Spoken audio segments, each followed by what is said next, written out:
A werewolf romance written by Olivia Smith. There is a kind of silence that only exists underground. Not the silence of sleep. Not the silence of peace. The silence of a person who has stopped believing anyone is coming. Who has pressed her back against cold stone so many times the shape of it is carved into her memory. Who has learned to count days by the dripping of water from a crack in the ceiling, 1 drop, 2 drops, 3, because if she stops counting, she will lose herself entirely. She was a princess once. She had a name that made grown men bow. And she gave it all up, willingly, to protect something that mattered more than her own survival. This is the story of what 4 years in the dark does to a woman, and what happens when the most powerful Alpha King in the realm walks into that darkness the night her heart decides it has had enough. Before we begin, drop a comment below with your country and what time it is right now where you're watching. Whether it's sunrise in Nairobi, midnight in New York, afternoon in Canada, or evening in France, I want to know. Don't just sit back. Tell me where in the world you are. Now let's dive into the story. Chapter 1. The night her heart stops. The first thing that leaves you in a dungeon is your pride. The second thing is your sense of time. By the 3rd year, I had lost both so completely that when I woke each morning, if you could call the thin gray light that seeped through the iron grate above my head morning, I no longer remembered what it felt like to be warm. My name, the one they had stripped from me and replaced with a number scratched into the stone above my cell door, was Seraphine Aldaravos. But no one had spoken it in 4 years. The dungeon beneath Keldrath Keep had 9 cells. I was in the last one, farthest from the stairs, farthest from the sound of boots on stone, farthest from any voice that might accidentally remind me I was still human. They had put me here on purpose. I understood that now. Distance was its own kind of punishment. I was 23 years old when they brought me down here. I would be 27 in 11 days, if I lived that long. Tonight, I was not sure I would. The pain had started 2 hours ago, or what I estimated was 2 hours, measured in 43 drips from the ceiling crack. It began as a tightness in my chest, the kind I had felt before during the worst of the cold months, when the stone walls wept with frost, and my breath came out in white clouds that disappeared before they reached the grate. But this was different. This tightness had teeth. It radiated down my left arm and up into my jaw and sat behind my breastbone like a fist pressing inward. I pressed my back against the wall and slid to the floor. The straw beneath me was old and damp and smelled of mildew and something I preferred not to identify. My dress, once a deep burgundy wool, now a gray and shapeless rag, offered no warmth. My feet were bare. They had taken my boots in the first month. A small cruelty, the kind that costs nothing and takes everything. I focused on breathing. In through the nose, out through the mouth. The fist in my chest squeezed harder. I had survived hunger. I had survived cold. I had survived the particular madness that comes from total isolation. The voices that start in your own head and begin to sound like other people. I had survived all of it by holding one thought in the center of my mind, like a candle flame in a storm. She is alive. As long as I stay silent, she is alive. But the candle was guttering now. My vision blurred at the edges. The dripping from the ceiling seemed to slow, each drop taking longer than the last to fall, as though time itself was thickening around me. I pressed my palm flat against the stone floor. Cold. Real. Solid. I focused on that. Stay here. Stay present. But my body was done taking orders. The pain crested, a wave so enormous and white-hot that I could not breathe through it, could not think through it, could only curl forward and press my forehead to the stone floor and wait for it to break. It did not break. It built. I heard myself make a sound I did not recognize. Not a scream, not a cry. Something older and more animal than either. My fingers scraped the stone. My lungs seized. This is it, I thought with a strange and terrible clarity. This is where it ends. And then, boots. Not the heavy, indifferent boots of the evening guard who slid a bowl of gray broth under my door without looking at me. These boots were different. The sound of them was different. They struck the stone stairs with the precise, unhurried confidence of someone who had never once in their life been afraid of what waited at the bottom. One set of boots, moving fast. I could not lift my head. The pain had stolen everything from my body except the faintest thread of consciousness. I lay on the stone floor, cheek pressed against the cold, and I listened to those boots come closer. Past the first cell, past the second, past all of them, straight to mine. The iron bolt slammed back. The door opened.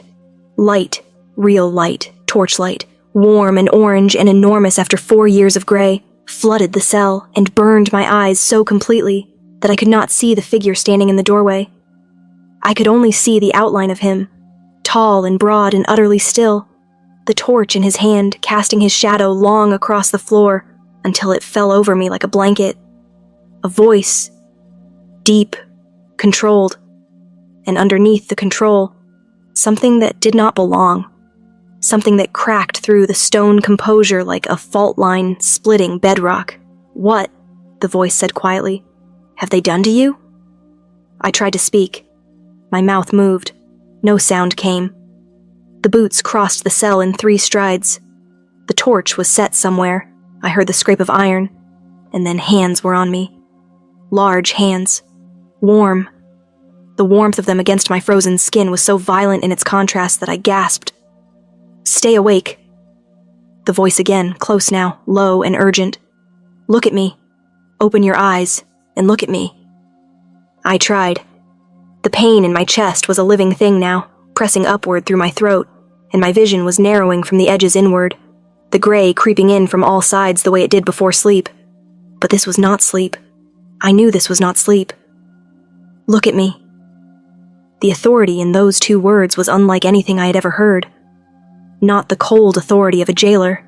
Not the bored authority of a lord who has given too many commands to remember any of them. This was the authority of someone who refused, on a fundamental cellular level, to accept that something could not be done. I opened my eyes. He was not what I expected. I do not know what I expected. A soldier, perhaps. A lord's captain. Someone sent on an errand. Not this. Not a man who looked at me, filthy, broken, starving, barely alive on a dungeon floor, with an expression that could only be described as devastated. His eyes were the color of deep water in winter. His jaw was sharp, unshaven, and clenched so hard I could see the muscle working beneath the skin. There was a scar that cut through his left brow and disappeared into his hairline. He was dressed in riding clothes, dark and plain, but the quality was unmistakable. The cut, the leather, the silver buckle at his throat.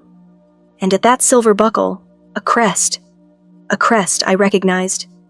A crest that made no sense in a dungeon in Keldrath Keep, in a cell where no one important had ever come, in a place designed specifically so that no one important would ever come. The crest of the Draven Crown. My mouth formed a word before my mind could stop it. "You." The pain detonated. White. Everywhere. A roar in my ears like the ocean. And then the dungeon, and the torchlight, and those winter-dark eyes watching me with something that looked terrifyingly close to grief. All of it folded inward and went dark. The last thing I felt was his hands catching me before I hit the floor. The last thing I heard was his voice. Low, cracked open, saying something in a language I barely knew. The old tongue, the alpha tongue, words that were not meant for human ears. I did not know their meaning then. Later I would learn that what he said, in the old language, pressing his hands over my stilled heart, in a dungeon that smelled of mildew and forgotten years, was this: "You are not allowed to die. Not tonight. Not before I know your name." Chapter 2. The Girl Who Was Traded for Silence. I was 19 years old the night my father sold my future for a lie. Not sold. That is too harsh a word, and my father was not a harsh man. He was a frightened one, which is so much worse. Frightened men make decisions that echo for decades. They build walls out of their fear and call them protection. They hand their daughters to silence and call it love. Let me go back to the beginning. My name, my real name, not the number scratched above a dungeon door, is Seraphine Aldara Voss. I was born the second daughter of House Voss, a noble family of modest rank in the eastern territory of Keldric, where the hills roll like frozen waves, and the winters come 6 weeks earlier than anywhere else in the realm. We were not wealthy, we were not powerful, but we were old, and in Keldric, old bloodlines carry their own quiet currency. My father was Edron Voss, a tall man, silver at the temples before his time. He had a laugh that filled rooms and eyes that went very still and very careful when he was afraid. I loved him completely and understood him imperfectly, which is perhaps the most honest way to love a parent. My mother had died when I was 6. A fever, quick and merciless. She had left behind 2 daughters, a husband who never fully recovered, and a house that always felt slightly too large for the people left inside it. My sister's name was Kalindra. Kalindra Voss, 4 years older than me. Brilliant in the way that certain people are brilliant, not loudly, not performatively, but with a quiet, structural intelligence that revealed itself slowly, like a building whose architecture you only truly understand once you are standing inside it. She read everything. She remembered everything. She saw patterns in people's behavior that others missed entirely. She was also, at 23, deeply and secretly in love with a man she could not have. His name was Thessaly Oren, the 3rd son of a merchant family, charming and warm and entirely unsuitable by the rigid standards of Keldric nobility. They had met at a midsummer gathering when Kalindra was 19. By the time I understood what was happening between them, they had already been meeting in secret for 3 years. I was the only one who knew. She had told me on a cold afternoon in November, sitting at the edge of the frozen stream behind our house, her breath white in the air, her eyes the most alive I had ever seen them. "I trust you," she said simply. "I trust only you." That was the beginning of everything. The autumn I turned 19, a letter arrived at our house bearing the seal of House Marvek, one of the most powerful noble families in Keldric, old money and older grudges, with a vast estate in the northern hills, and a reputation for being exactly the kind of people you did not refuse. Lord Cavan Marvek was looking for a bride for his eldest son, Dorian. He had selected Kalindra. My father came to me the night he received the letter. He sat across from me at the kitchen table, with his hands folded, and his eyes very still and very careful, and he told me what had been decided. Kalindra would marry Dorian Marvek. It was a significant match. It would secure the family's position for a generation. It was not a question. I said nothing for a long time. Then I said, "She will not survive it." My father looked at me. "She loves someone else," I said. "She has loved him for 4 years. If you make her marry Dorian Marvek, you will not be giving her a husband. You will be giving her a prison with better furnishings." My father was quiet for a moment. "Who?" he said finally. "Thessaly Oren." The name landed in the room like a stone in still water. My father closed his eyes. "That is impossible," he said. "I know," I said. "I am not asking you to make it possible. I am asking you not to make it worse." But Lord Cavan Marvek was not a patient man, and House Voss was not in a position to negotiate. The letter had been courteous, but underneath the courtesy was the unmistakable shape of an ultimatum. A match would be made. The only question was which daughter. It was Kalindra who came to me 3 nights later. She sat on the edge of my bed in the dark, and she did not cry, which frightened me more than tears would have. She sat very straight and she said, "I am with child." The room went very still. "Thessaly's?" I asked, though I knew the answer. "Yes." "How long?" 2 months. I understood immediately what this meant. If Lord Cavan Marvek discovered that his chosen bride was pregnant by a merchant's son, the consequences would not end with the cancellation of the match. They would end with Kalindra destroyed, her name, her future, her child's future, all of it. And my father's house with her. "I will go instead," I said. Kalindra stared at me.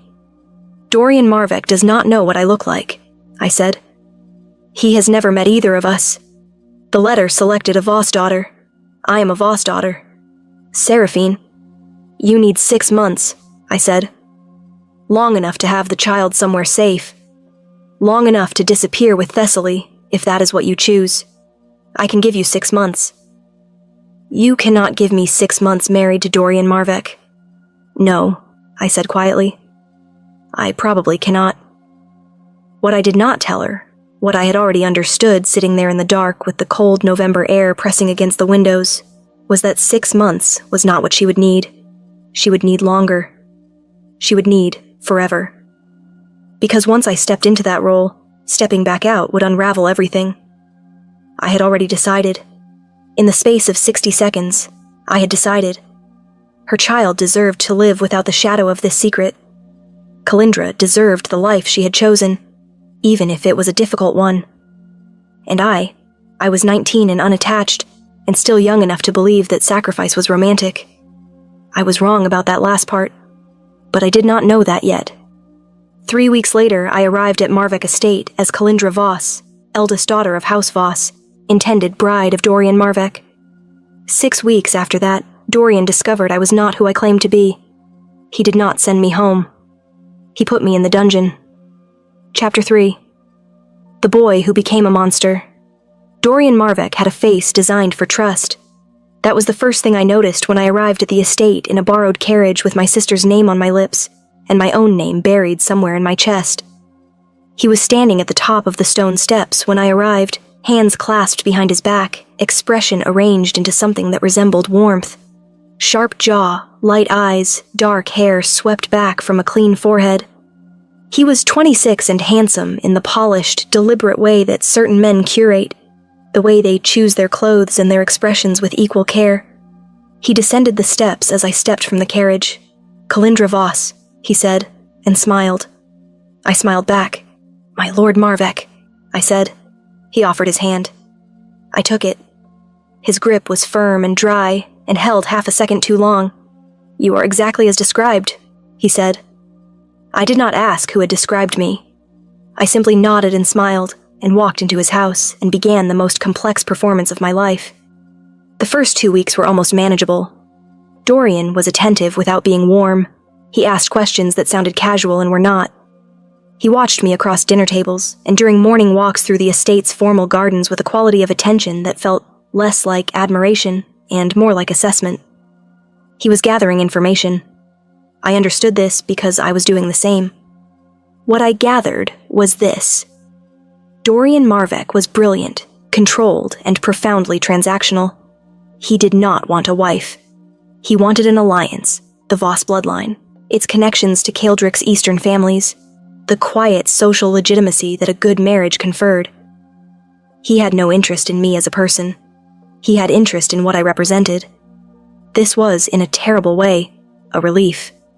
It meant he was not paying attention to me, to who I actually was. He was paying attention to the role, and I could play the role. I played it well for 6 weeks. I memorized everything Kalindra had ever told me about herself, her preferences, her habits, the particular way she held her teacup. I wrote nothing down because nothing could be discovered. I kept everything in my head, rehearsed like lines in a play, and each morning I woke up and put Kalindra on like a coat and walked through another day. I wrote to Kalindra twice, using a false name and a route we had arranged, letters that read like correspondence between friends, but contained coded updates beneath the surface pleasantries. She wrote back. She was safe. She was with Thessaly. She was grateful in a way that humbled and frightened me simultaneously. "Hold on," her letters said between the lines. "Just a little longer." But 6 weeks into my performance, Dorian's secretary made a mistake. A letter arrived addressed to the real Kalindra Voss, from a cousin in the Eastern District, referencing a childhood memory that Kalindra had never shared with me. A specific afternoon, a specific name, a specific incident involving a dog and a broken fence post at the Voss estate. Dorian showed it to me at dinner. "Do you remember this?" he asked pleasantly, sliding it across the table. I read it. My face did not change. "Of course," I said. "Though the dog's name is wrong, it was Birch, not Bram." I was guessing. I had a 50% chance of being right. Dorian looked at me for a long, smooth moment. "The dog's name," he said, "was Bram." The room did not change. The candles did not flicker. The wine in my glass did not move. But something in Dorian's face shifted, something small and controlled and absolutely cold. and I understood in that instant that the performance was over. He did not raise his voice. He did not stand, or strike the table, or make any of the gestures that angry men usually make. He simply folded the letter, placed it back in his breast pocket, and cut a piece of his roasted venison with the careful, precise movements of someone who has already decided how the evening will end. "Who are you?" he said quietly. I considered lying again. For perhaps 3 seconds I considered it. Then I put down my fork. "Seraphine," I said. "The second daughter." "Why?" One word. Flat as a blade. I told him the truth. Not all of it. Not Thessaly. Not the child. But enough. I told him that my sister had been unable to come. That I had come in her place to buy her time. That I had intended no lasting deception. Dorian listened without expression. When I finished, he was quiet for a long moment. Then he picked up his wine, took a measured sip, and set the glass back down with the gentle precision of a man who breaks things only when he intends to. "You have made a fool of me," he said. "I have made a fool of myself," I said. "You have lost nothing but 6 weeks." "You do not understand what I have lost," he said, and something in his voice, something underneath the control, was different from anything I had heard from him before. It was not anger, exactly. It was something older and uglier, something wounded and turned rotten from not being tended to. He stood. He called for his guard captain, and he told him, in the same quiet, controlled voice, to take me to the lower dungeon and ensure I was housed in the farthest cell. I was put down those stairs that same night. I did not see daylight again for 4 years. What I learned later, months later, through fragments and whispers and things the night guard sometimes muttered to each other, was that Dorian had told no one what had actually happened. He had told his father and his household staff that Kalindra Voss had arrived damaged, mentally unfit, unsuitable for marriage, and was being housed for her own protection, while the Voss family was quietly informed. He had destroyed my name without using it. He had imprisoned me without revealing I existed. He had sealed me in the dark and told the world a story that made him the responsible party, and me the unfortunate circumstance. It was, I would come to understand, the most Dorian Marvek thing he could possibly have done. He did not want revenge. He wanted control. And a girl in a dungeon with no name and no witness was the most controlled version of me he could arrange. Chapter 4. What the Dark Teaches You. By the end of the first month, I understood that survival in a dungeon is almost entirely a mental problem. The physical suffering is real. I do not want to minimize it. Hunger is not metaphorical when you have not eaten in 3 days. It becomes a physical presence, a living ache that takes up residence behind your ribs and never fully leaves, even after they slide a bowl of thin broth under the door. Cold is not poetic when the stone walls sweat with frost and your feet have lost sensation to the ankle. The body registers all of it faithfully, without mercy, without adaptation. But the body, I discovered, is more resilient than we believe. The mind is the thing that requires constant tending. The first danger is time. Without structure, without daylight, without the rhythm of ordinary life, time becomes elastic and terrifying. Days bleed into each other. I lost 2 weeks once, simply could not account for them, could not reconstruct them from memory, and found myself on what I estimated was a Tuesday morning, with no clear recollection of the previous fortnight. That frightened me more than anything the cold had done. So I built structure. Deliberately, methodically, the way you might build a shelter from available materials in a wilderness, not because the materials are good, but because a poor shelter is better than none. I counted drops from the ceiling crack. I assigned them units, 40 drips to a quarter hour, roughly. I was not accurate. I did not need to be accurate. I needed a scaffold for time, something to hang the hours on so they did not collapse into formlessness. I recited everything I knew. Poetry my mother had taught me before she died. The names of every person I had ever met, in order from earliest memory. The layout of every room in the Voss estate. The sequence of wildflowers that bloomed along the eastern hill road in spring, in the order they appeared. I recited these things not because they mattered, but because the act of recall, the mental effort of retrieving and organizing, kept the edges of my mind sharp when everything else wanted to blur. I wrote on the walls, not with ink, with a fragment of stone that had crumbled from the ceiling. I scratched the days into the mortar between the stones, small marks in groups of 7, because 7 was a number I could hold. When I reached what I calculated was 30 days, I scratched a single longer line across the group. I had, by the end of the first year, a section of wall that was entirely covered in these small scratched records. No one ever looked at it, but it mattered to me enormously. The second danger is self. This one is harder to explain. There is a version of yourself that emerges in total isolation, a version shaped by the absence of other people, by the removal of all social context, by the long confrontation with your own thoughts in a space where there is nothing else to look at. This version is not always kind. It is not always rational. It asks questions. Was it worth it? That was the question I wrestled with most in the second year. The first year was survival, raw, urgent, focused. The second year was reckoning. I had stabilized enough that the silence had space in it, and the silence began to speak. Was it worth it? She is safe, yes. But are you sure? How do you know? The letters stopped after the first year. The route you arranged has gone cold. You have heard nothing in 10 months. Is she safe? Or have you simply decided she is safe because the alternative is unbearable?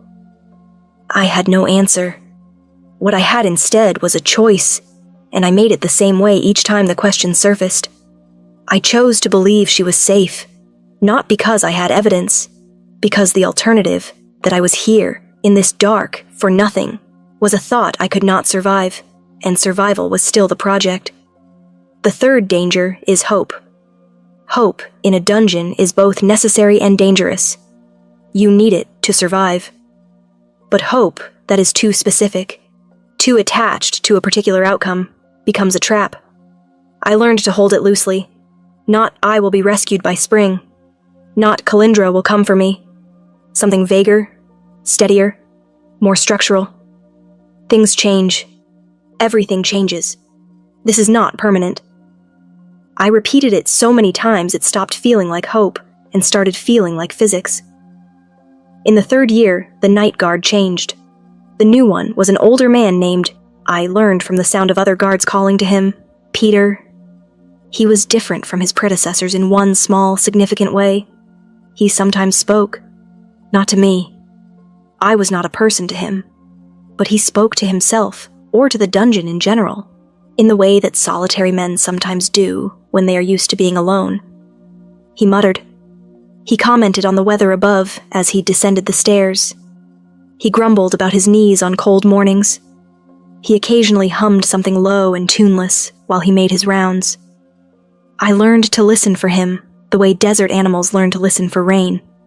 Through his muttering, over 14 months, I assembled a fragmentary picture of the world above. Lord Edrin Marvek, Dorian's father, had died. Dorian had taken full control of the estate. There was trouble in the Northern Territories, border disputes, something about grazing rights escalating into something uglier. The Draven King had sent emissaries twice to mediate. The second time, the emissaries had returned with an ultimatum. And then, 3 months ago, 3 months before tonight, Pater had descended the stairs muttering something that made me press myself against the door to hear. The king himself, coming to Keldrath, to inspect the northern holdings. Dorian's been cleaning the place top to bottom for a week. The Draven King, coming here? I had pressed my forehead against the cold iron of the door and breathed very carefully. Things change. Everything changes. This is not permanent. But I had not allowed myself to build a structure of hope around it. I had heard it, registered it, and let it sit in the back of my mind like a seed in dry soil, present, but not yet granted permission to grow. 3 months had passed since then. Tonight, my heart had tried to stop, and someone had come down the stairs. Chapter 5. The king who should not be here. I woke in warmth. For a moment, for one long, disoriented moment, I did not know where I was. The warmth was so alien to my body, so thoroughly outside anything my nervous system had catalogued in 4 years. that I could not process it. I lay very still and simply felt it. The weight of something over me, heavy and dry and warm, smelling of horses and pine resin and cold night air. A cloak. Someone had put a cloak over me. Memory returned in pieces. The pain, the floor, the boots on the stairs, the torchlight, the face above me, sharp jaw, winter dark eyes, the Draven crest at his throat, and the words in the old tongue that I had understood only later. I opened my eyes. I was still in the dungeon cell, but the door was open, and the corridor beyond it was full of people who had not been there before. 4 men in dark riding clothes, moving efficiently, speaking to each other in low voices. One of them was examining the lock mechanism on my cell door with the focused attention of someone cataloging evidence. Another was writing in a small leather journal, his pen moving fast. The man with the winter dark eyes was crouched in the corner of my cell, not quite sitting, not quite standing, the posture of someone who had been still for a long time while staying ready to move. He was watching me. When I met his eyes, something in his face shifted. "You're conscious," he said. "Apparently," I said. My voice was terrible. 4 years of minimal use had left it rough and thin, like a hinge that needed oil. I barely recognized it. He moved. Not dramatically, just closed the distance between the corner and where I lay in 2 quiet steps and crouched beside me, close enough that I could see the detail of him clearly now.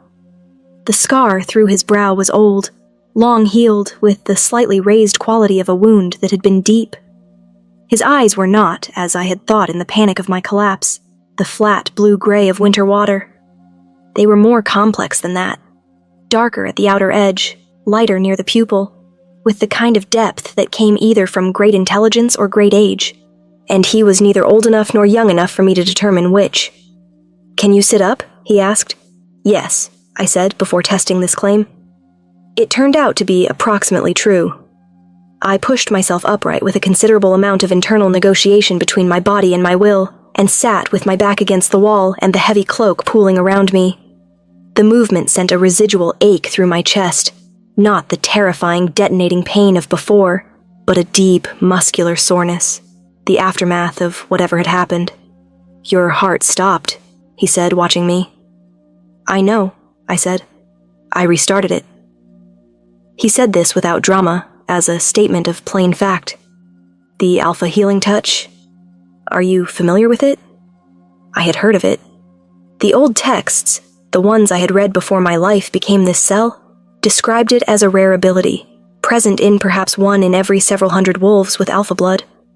The capacity to reach into another body's systems with focused intent and compel the heart to beat again.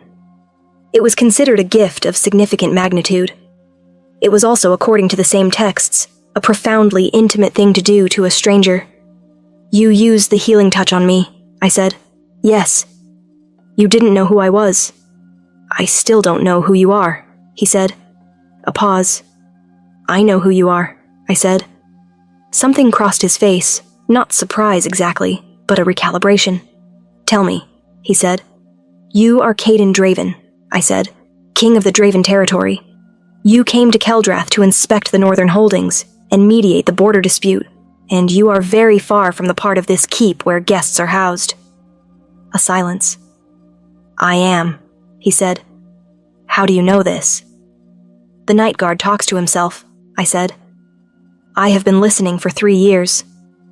He looked at me for a long moment. Then, unexpectedly, something at the corner of his mouth shifted. Not quite a smile, but the structural precursor to one. 3 years of listening to a guard mutter, he said. It was either that, or lose my mind entirely. "What else did he tell you?" "Enough," I said. "Why are you here, in this corridor? This dungeon is not on any official inspection record. I would wager my life on it, which is somewhat ironic given recent circumstances." "No," he said. "It is not on any record. I found it by accident." "What kind of accident?" "The architectural kind," he said. "I was reviewing the original building plans of Keldrath Keep this afternoon. Structural habit. I prefer to understand the buildings I move through, and the plans showed a lower level that was not present on the current household map. The discrepancy interested me.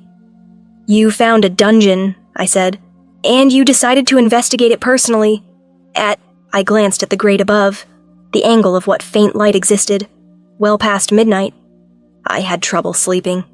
Most kings with dungeons hidden in their inspection stops do, I imagine." The almost smile completed itself, briefly, genuinely, and with a quality of surprise. As though he had not expected to smile tonight, and was not entirely sure what to do with the fact that he had. Then it was gone, replaced by something much more serious. "There are 9 cells in this dungeon," he said quietly. "You are the only person in any of them. You have been here, from the evidence, for a very long time. Dorian Marvek told me this morning that the lower level of the keep was a disused storage area." He paused. "Who put you here?" I looked at him. This was the question. The one that mattered. The one I had been waiting 4 years to answer. And now that it was being asked by the most powerful alpha in the Northern Territories, I felt something shift inside me. Not hope exactly, not the dangerous kind, but something older and more structural. Things change. Everything changes. "Dorian Marvek," I said. The expression on Caden Draven's face became very still. "Tell me everything," he said. And for the first time in 4 years, I did. Chapter 6. A name spoken aloud. I told him my name first. "Seraphine Eldara Voss," I said. "Second daughter of Edrin Voss of House Voss, Eastern Kaldrick." I had not said it aloud in 4 years. The sound of it in my own voice was disorienting, too familiar and too strange simultaneously, like coming back to a house you grew up in and finding the ceiling lower than you remembered. Caden Draven listened without interrupting. I told him everything in the order it had happened: Kalindra's secret, Thessaly, the pregnancy, my decision to come in her place, the 6 weeks of performance, the dinner with the letter and the wrong dog's name, and then the stairs in the dark, and the 4 years that followed. I told it plainly, without ornamentation, in the flat and practical voice that 4 years of internal monologue had trained me toward. I had rehearsed this story in my head so many times, in case someone ever came, in case I ever had the chance, that it came out cleanly, sequentially, with none of the grief I might have expected. The grief was there. It was simply very old now, and old grief is quiet. Caden listened. He did not move much. He sat with his forearms resting on his knees, his hands loosely clasped, and he watched me speak with an attention that was, I found unexpectedly, not uncomfortable. It was not the attention of someone assembling a legal case, though he was certainly doing that also. It was the attention of someone who understood that the telling was its own significant act, and who had the self-possession to let it happen at its own pace. When I finished, he was quiet for a moment. "Your sister," he said. "Do you know where she is?" "No," I said. "Letters stopped in the first year. I have had no information since." "What was the merchant's name? Thessaly Oren? His family?" "Trading family, mid-size, Eastern District. They operated primarily in textile and grain." He nodded once, turned slightly toward the corridor, and said something in a low voice to the man with the leather journal, who wrote it down without looking up. Then he turned back to me. "Dorian Marvek told his household you were a mentally unfit relation of the Voss family, housed for your protection," he said. "Yes." "He told me this morning the lower level was unused storage." "Yes." "He has been lying to 2 different audiences simultaneously for 4 years." "Dorian is very good at audiences," I said. Caden looked at me. "You don't sound angry." "I am past the anger," I said. "Anger was a first-year emotion. I cannot afford it anymore. It is too expensive." Something in his face responded to this. Not pity, I was grateful to note. Something more like recognition. "What do you need right now?" he asked. The question was so direct, and so entirely without the usual architecture of political conversation, that it caught me off guard. I had expected procedure, forms, the machinery of authority grinding into motion. Not "what do you need?" "Food," I said. "Water that isn't gray. A window." I paused, and I need to know my sister is alive. The first 3 I can give you within the hour, he said. The 4th will take longer, but I will find her. He said it the way he had said, "Look at me," in the old tongue, with his hands over my stopped heart, with the absolute, fundamental refusal to accept that something could not be done.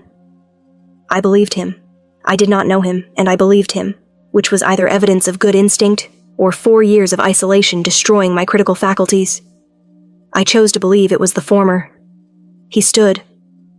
"I am going to have you moved to a room in the East Wing immediately," he said.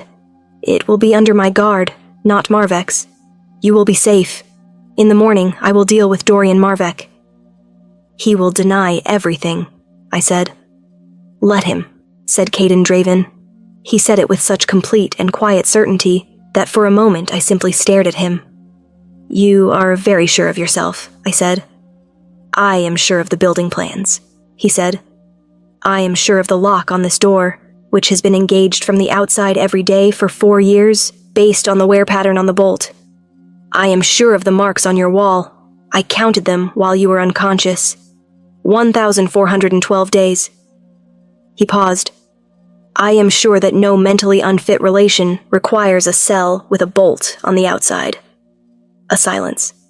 1,412, I said. "Yes." I had lost count at some point in the 3rd year. I had estimated. I had thought I was around 3 years and 8 months. That is, I did the arithmetic. That is 3 years and 10 months. Yes. 2 months longer than I thought. I pressed my back against the wall and closed my eyes for a moment. Not from weakness, from the particular, profound adjustment required when you discover that reality has been different from your estimate in a direction that matters. 2 extra months, I said. Yes. He kept me here 2 months longer than I knew. Yes. I opened my eyes. Caden Draven was watching me with that still, careful attention, and in his expression was something I had not seen directed at me in so long that I almost did not recognize it. He saw me. Not the prisoner. Not the complication. Not the woman on the dungeon floor who had stopped being a person to everyone who passed her cell door. He saw Seraphine. "Let's get you out of this cell," he said quietly, and he held out his hand. I looked at it for a moment, this large, warm hand extended in a dungeon in the middle of the night by the most powerful alpha in the Northern Territories, offered to a starving, filthy woman in a ragged dress on a stone floor. I took it. He pulled me upright with a steadiness that absorbed the full weight of me without adjustment, without strain, and did not let go until I had found my balance on feet that had not walked more than 7 steps in any direction in 4 years. When I was steady, he released my hand. We walked out of the cell. I did not look back. Chapter 7. What surfaces in the light? The east wing of Keldrath Keep smelled of cedar and beeswax, and faintly of the pine forests that pressed against the keep's northern wall. I stood in the center of a room that was not large by any standard of nobility, but which contained a bed with a mattress and blankets, a fireplace with a low burning fire, a table with food on it, real food, bread and cold meat and a cup of something warm, and a window. A window with glass in it, and through the glass, a sky that was beginning at its very easternmost edge to think about the possibility of pale gray. I stood there for a long time. One of Caden's men had brought water, a full basin, warm, with a cloth, and left it without comment on the small table near the fire. A woman I had not seen before had appeared from somewhere in the keep's interior and left a folded set of clothing on the chair near the bed. She had looked at me with an expression carefully arranged into neutrality, but her eyes had been shocked before she controlled them. I understood. I had not seen myself in 4 years, but I had a reasonable estimate of what 4 years in a dungeon does to a face. I washed slowly. There is no other way to do it when you have been cold for so long that warmth feels like an assault. Your skin registers it as pain before it registers it as comfort, and you have to wait through the first response to get to the second. I washed my face and my hands and my arms and stood close to the fire until I stopped shaking. Then I sat at the table and ate. I ate slowly, which was not preference but necessity. The body, after extended deprivation, cannot simply receive abundance. it has to be reintroduced to it in careful stages. I knew this. I ate the bread first, small pieces, and drank the warm liquid, some kind of herbed broth, thin and clean and remarkable, and waited to see how my body received it before moving to the meat. It received it cautiously, like a door opened just wide enough to see who was knocking before committing to entry. While I ate, I thought about Caden Draven. He had left me in the East Wing room with 2 of his guards posted outside the door and a simple instruction: sleep if you can. I will come in the morning. And then he had gone, without ceremony, without the kind of extended leave-taking that powerful men often perform to remind you of their power. He was not what I had expected. I had formed a picture of the Draven King from Peter's muttering, and from what public knowledge I had accumulated before my imprisonment. A northern king from a cold territory. Formidable. Known for the ruthless efficiency of his border management and the particular quality of stillness he brought to negotiations. The kind of stillness, it was said, that made other parties more nervous than shouting would have.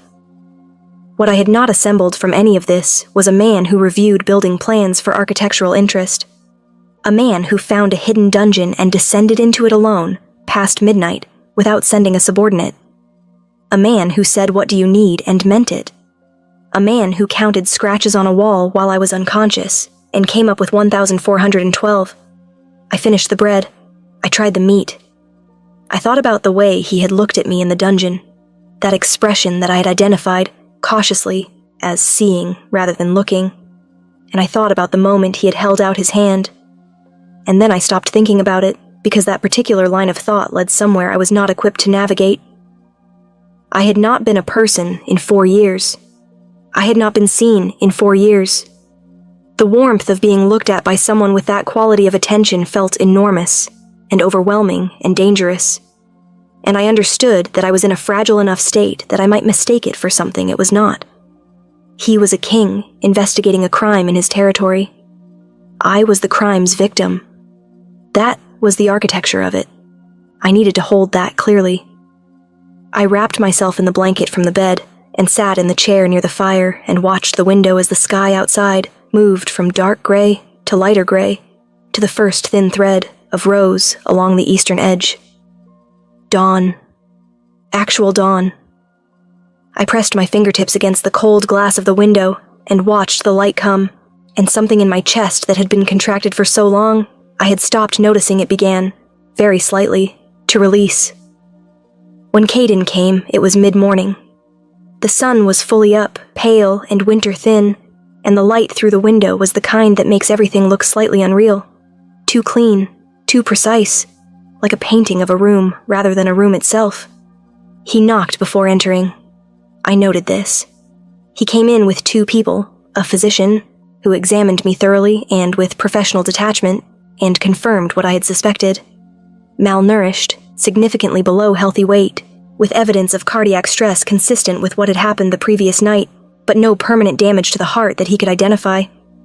This last point, he noted, was remarkable given the circumstances. "The healing touch sealed it," he said to Caden, not to me. "I know," said Caden. The second person was the man with the leather journal, whose name turned out to be Roven, and who was apparently Caden's head of intelligence, and also, it seemed, someone who had been awake all night. "I have information about Kalindra Voss," Roven said, looking at me. My hands tightened in my lap. "Tell me," I said. "She is alive," he said. "She and Thessaly Oren have been living in the Kaldric Midlands for 3 years, under assumed names. They have a daughter, age 3. They operate a small trading concern." He paused. "She has been searching for you for 2 years. The search stalled because Dorian Marvek's story, the unfit relation narrative, was consistent, and there were no contradicting accounts. 3 years old. The child was 3 years old. I had gone into that dungeon to give Kalindra's child a life, and the child existed, and was 3 years old, and was alive. Something moved through my face that I could not control. I did not try to control it. I sat in the chair by the window, in the east wing of Keldrath Keep, with the pale winter sun on my hands, and I let whatever it was move through me without interference. Caden, I noticed, looked away while this happened. Not from discomfort, I thought. From respect. When I had steadied, I looked at Rovan. "Can you get a message to her?" I asked. "Already drafted," he said. "It will go out within the hour." I nodded. I looked at Caden. "You said you would deal with Dorian Marvek in the morning," I said. "Yes," he said. "It is morning." "It is," he said. "Will you come?" Chapter 8. The Accounting. Dorian Marvek was in his study when we arrived.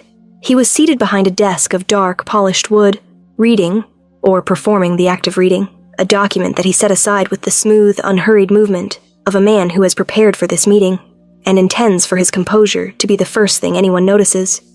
He had prepared well. His clothing was immaculate, his expression arranged into something that combined deference and confidence in precisely calibrated measure. He had the particular quality of readiness that comes from a night spent constructing a version of events. He had not, I thought, prepared for me. When I walked through the door behind Caden, the composure cracked. Not dramatically, Dorian was too practiced for drama, but the document he had set aside shifted under his hand, and his eyes went to me with a flash of something genuine before the arrangement reconstituted itself. "My Lord King," he said, rising, and a pause, threaded with performance. "Lady Seraphine, I had not expected—" "No," said Caden. "You had not." He did not raise his voice. He did not need to. The temperature of the room changed in the way that certain voices can change a room, not through volume, but through a quality of absolute authority that makes the air itself feel differently weighted. Dorian looked at Caden. Something behind his eyes was calculating furiously. "I imagine there has been some confusion," he began. "Sit down," said Caden. Dorian sat. Caden did not. He stood in the center of the room with his hands at his sides and spoke in the same quiet, controlled voice he had used in the dungeon the night before. But beneath the control now was something that I felt in my chest like a low, sustained vibration. The alpha presence. The thing that made other wolves feel it involuntarily. The dominance that was not performed but simply exuded. The way heat comes off stone that has been in the sun. I had read about it. I had never been in the room with it directed at another person. It was significant. "I reviewed the building plans of Keldrath Keep yesterday," Caden said. "I found a lower level not present on the household map. I investigated it. I found 9 cells. I found Lady Seraphine Aldara Voss in the last cell, in a state consistent with approximately 4 years of imprisonment." He paused. "You told me yesterday morning that this level was unused storage. There has been... I also had my intelligence officer review the records of any communications between your household and House Voss over the past 4 years. He found one letter, sent by you to Lord Edrin Voss, 2 months after Lady Seraphine arrived here, informing him that his daughter, described as Kalindra, had proved mentally and emotionally unsuitable for the proposed match, and would be housed in Keldrath for the foreseeable future while the family determined appropriate next steps. Caden let that settle. "You told her father she was here. You told him she was unsuitable. You told him she was being housed.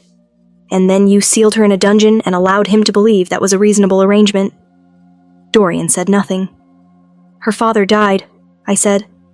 I did not plan to speak, but I had been standing in that doorway with 4 years pressing against my ribs, and the words came out before I could contain them. "He died not knowing what you did.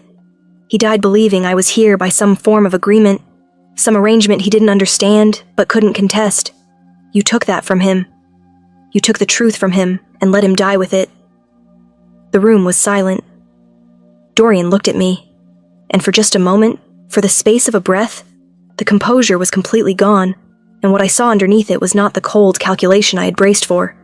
It was shame. Old shame. The kind that has been pressed down and reinforced over years until it has become structural, load-bearing, something the whole architecture of a person rests on. He was ashamed of what he had done. He had been ashamed of it for 4 years, and the shame had not made him open the door. It had made him keep it more tightly shut, because people who are ashamed of their choices rarely reverse them. Reversal would require admission, and admission would require facing what the choice says about who they are. I had not expected to feel anything for him. I was surprised to find that what I felt, looking at that flash of shame before he put the walls back up, was something close to pity. Cold pity. the kind that does not forgive and does not excuse, but does recognize. He was a small man inside an architecture of control, and he had done an enormous damage from that smallness, and he would live with it in ways I was only beginning to understand. Kaidan laid out the charges: unlawful imprisonment, fraud against the crown, the discrepancy between the building plans and the household map constituted concealment from official inspection, defamation of the Voss name. He delivered each one in the same measured voice, and with each one I watched something settle and solidify in the room, the way concrete sets. Dorian's lawyers were summoned. Documents were produced. Rovan, who had been in the corridor with 2 of Kaidan's soldiers, entered and presented the evidence with the economical precision of a man who had been doing this for a long time and had no interest in theater. It took 3 hours. At the end of 3 hours, Dorian Marvick looked 10 years older than when we had entered. Kaidan turned to me once, during a break while the lawyers conferred. "Are you all right?" he asked quietly. Not performing the question, actually asking it. "I don't know yet," I said, which was the honest answer. He nodded. He accepted the honest answer without requiring it to be more comfortable. "It will take time," he said. "I know. The legal process will be longer than today," he said. "There will be a formal hearing before the regional council. You will be required to testify. It will not be easy." "I have been in a dungeon for 4 years," I said. "A formal hearing will be manageable." Again, that brief, surprised quality of expression. The almost smile. "Yes," he said. "I imagine it will." Chapter 9. What breaks before it heals. The formal hearing was held 8 days later in the Keldrick Regional Hall, a stone building in the market town of Vithara that smelled of old wood and tallow candles, and the particular musty solemnity of a room that has seen too many difficult truths.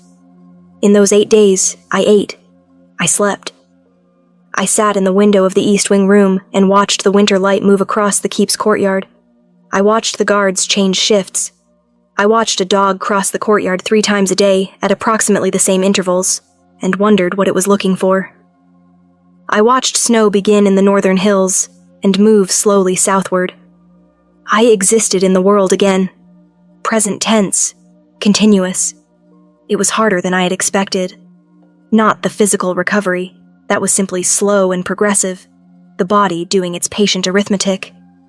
The harder thing was the internal adjustment. 4 years of compression, of reducing yourself to the minimum necessary for survival, does not decompress quickly.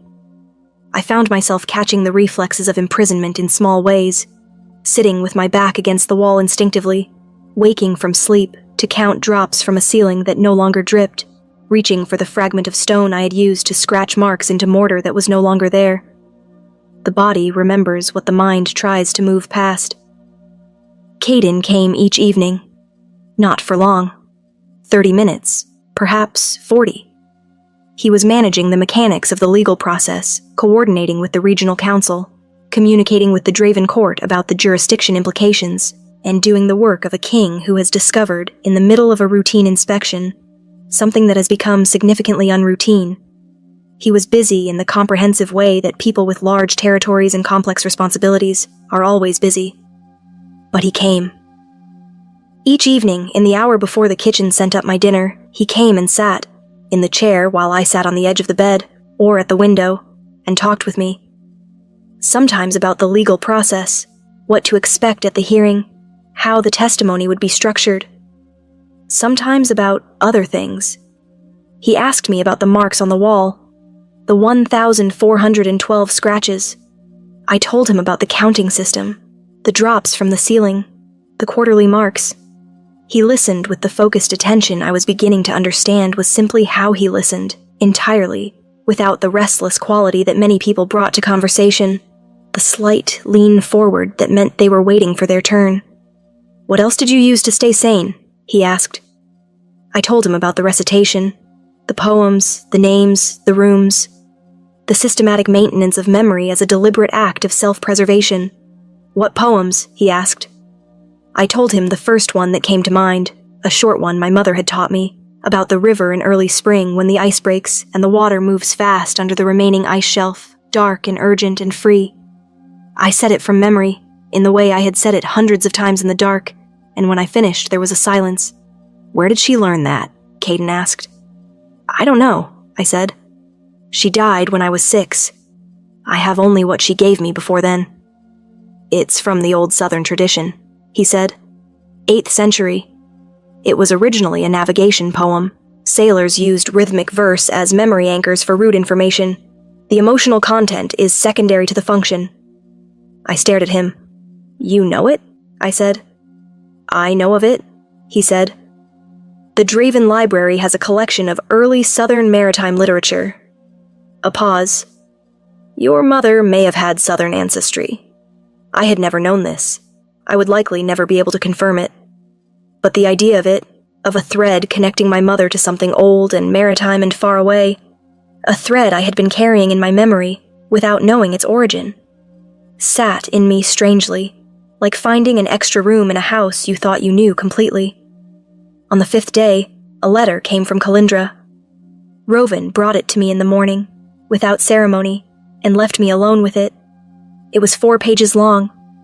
I read it once, quickly, to confirm she was alive.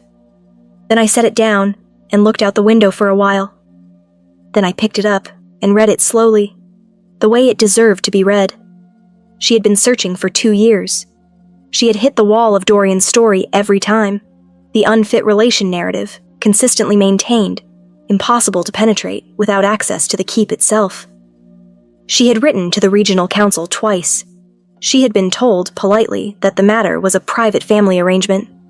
She had contacted 3 different legal advocates, all of whom had advised her that without contradicting evidence, there was nothing to pursue.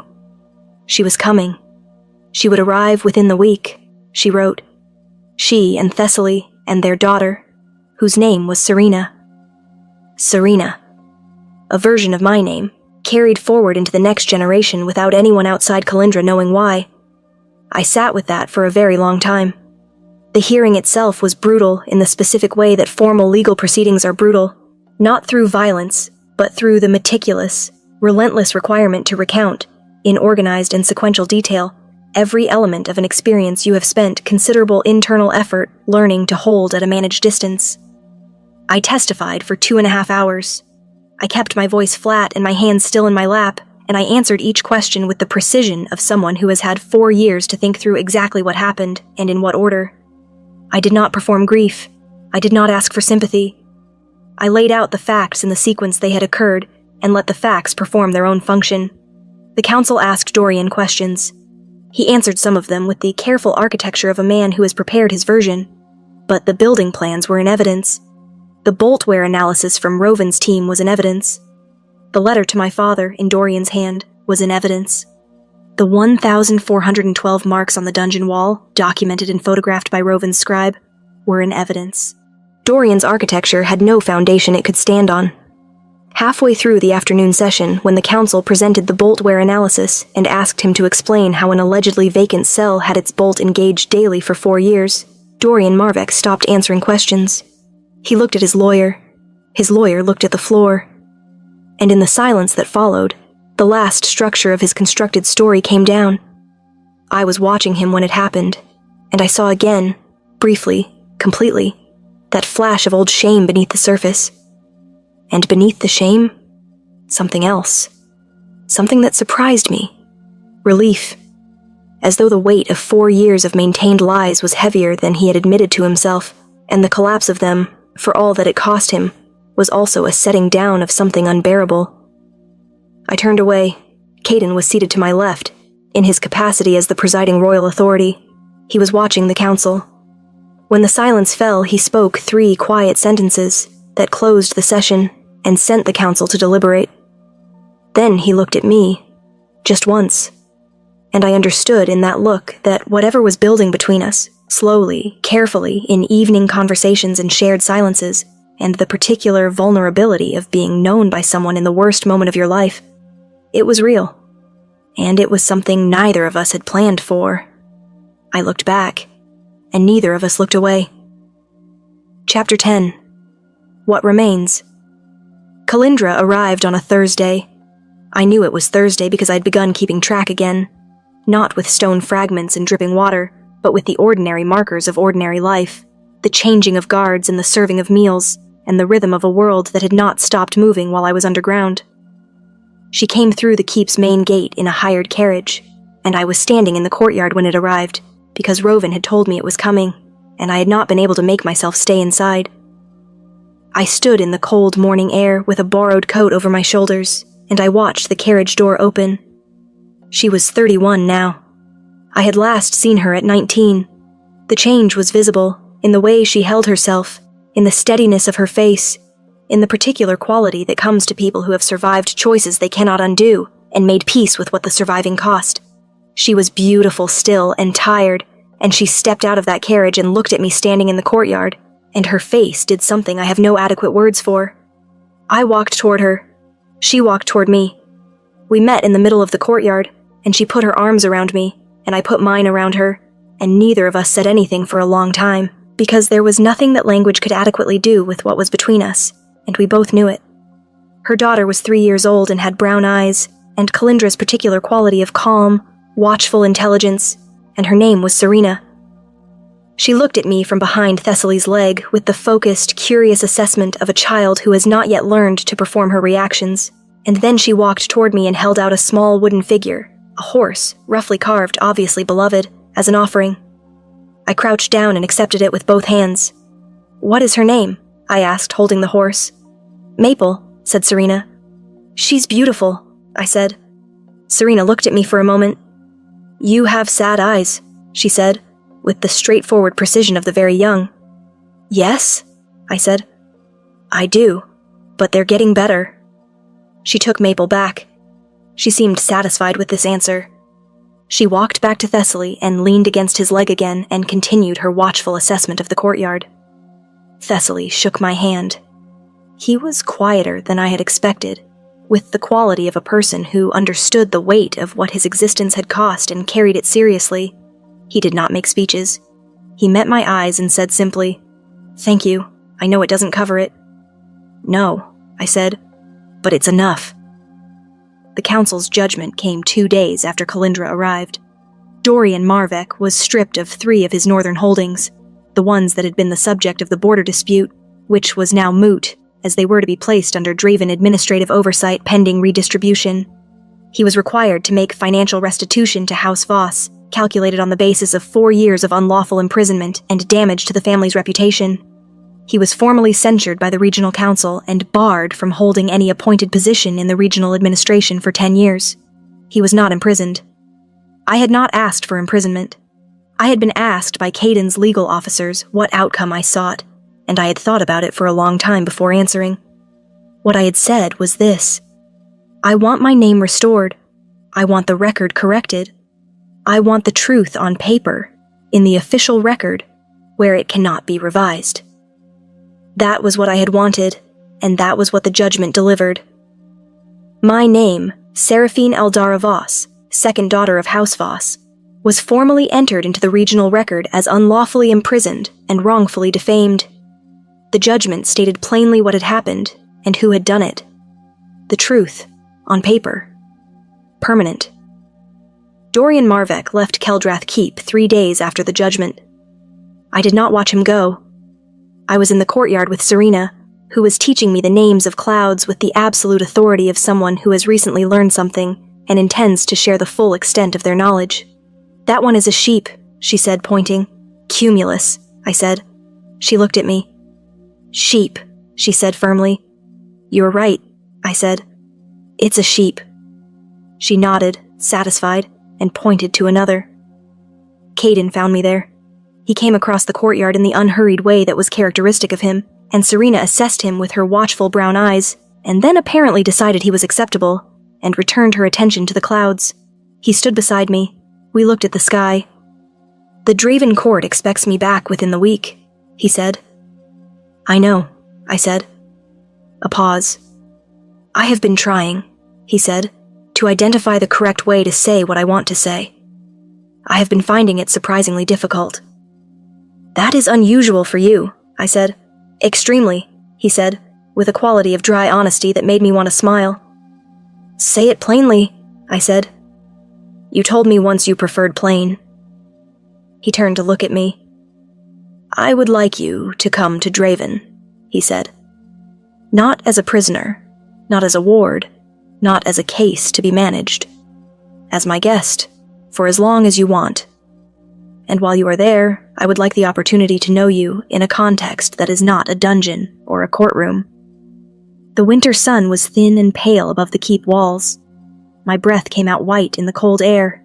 Serena, who had lost interest in clouds and was now attempting to stack small stones in the corner of the courtyard, hummed something tuneless to herself. I thought about 4 years in the dark.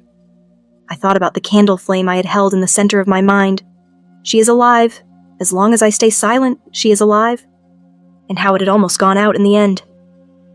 I thought about the night my heart stopped and what it had felt like to hear boots on the stairs that were different from every other pair of boots I had heard in 4 years. I thought about 1,412 scratches on a wall, counted by someone who had not yet met me, who had come down those stairs alone in the middle of the night because he found a discrepancy in a building plan and could not leave it unexamined. I need time, I said, to be a person again, in an ordinary way. I am not sure how long that takes. I know, he said. I cannot walk into a new life immediately from the ruins of the last one. I know, he said. I am not asking you to. I am asking you to come to Draven and have a window, and meals, and the library, which is significant, and the company, which I hope will be adequate. A pause.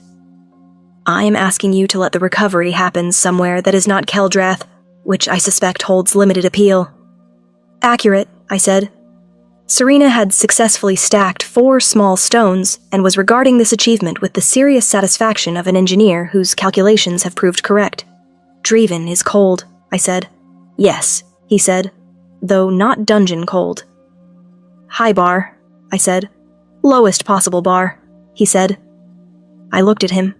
He looked at me, and in his winter-dark eyes, beneath the stillness and the authority and the particular quality of attention I had come to recognize as simply his, the way some people carry blue eyes, or a certain way of holding their head, was something that was not a demand and not a plea. It was simply the truth of what he felt, offered plainly, without performance. In the way I had come to understand was the only way he offered anything. He had come down the stairs. He had counted the marks. He had said you were not allowed to die in the old tongue over a stopped heart in a dungeon that smelled of mildew and forgotten years. And then he had come back each evening, in the 30 or 40 minutes he could spare from the work of being a king, and he had asked me what poems I remembered, and listened to the answers. All right, I said. All right, he said. Draven, I said, with the library and the window. Yes. The almost smile completed itself again, and this time it did not disappear quickly. It stayed, and it changed his face in a way that made him look, for a moment, not like a king at all. Just a man who had not expected this evening to go the way it had. Serena, who had been paying more attention than we realized, looked up from her stones. Are you friends? She asked, looking between us with her brown, watchful eyes. Caden looked at her seriously, the way he looked at everything. Yes, he said. Serena considered this. Good, she said, and went back to her stones. We stood in the courtyard as the winter light went from thin gold to pale rose to the blue of early evening. The stones on the keep wall caught the last of the sun and held it. Somewhere in the north wing, I could hear Kalindra's voice and Thessaly's answering, the ordinary sound of 2 people building a life out of the materials available to them. I had gone underground with one name and emerged with all of them. Seraphine, sister, survivor. Serena's almost aunt, who would teach her the proper names of clouds, even if she insisted on calling them sheep. And perhaps, slowly, carefully in the library of a cold northern court with a significant window. Something more. I did not know yet what shape the rest of my life would take, but I was present in it again. And the sky above the keep walls was extraordinary. End.